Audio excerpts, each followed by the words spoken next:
Federal officials have begun a major investigation into whether someone or many people benefited financially from the evil done to the country last Tuesday.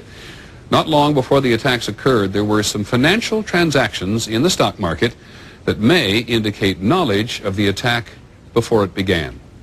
ABC's Antonio Mora is here. Whether they ever get to, if they ever get to the bottom of it, it will be astonishing. Astonishing, no question, Peter. What many Wall Street analysts believe is that the terrorists made bets that a number of stocks would see their prices fall. They did so by buying what are called puts. If you bet right, the rewards can be huge. The risks are also huge, unless, of course, you know something bad is going to happen to the company you're betting against. This could very well be insider trading at the worst, most horrific, most evil use you've ever seen in your entire life. One example, United Airlines. The Thursday before the attack, more than 2,000 contracts betting that the stock would go down were purchased. 90 times more in one day than in 3 weeks. When the markets reopened, United's stock dropped. The price of the contracts soared, and someone may have made a lot of money fast.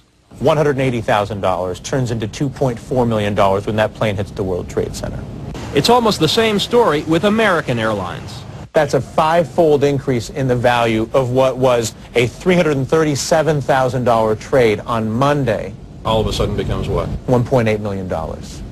And there's much more, including an extraordinarily high number of bets against Morgan Stanley and Marsh & McLennan, two of the World Trade Center's biggest tenants.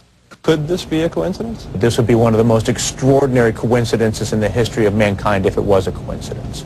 It is absolutely unprecedented to see cases of insider trading covering the entire world, from Japan to the United States and North America to Europe. ABC News has now learned that the Chicago Board of Options Exchange launched their investigation into the unusual trading last week.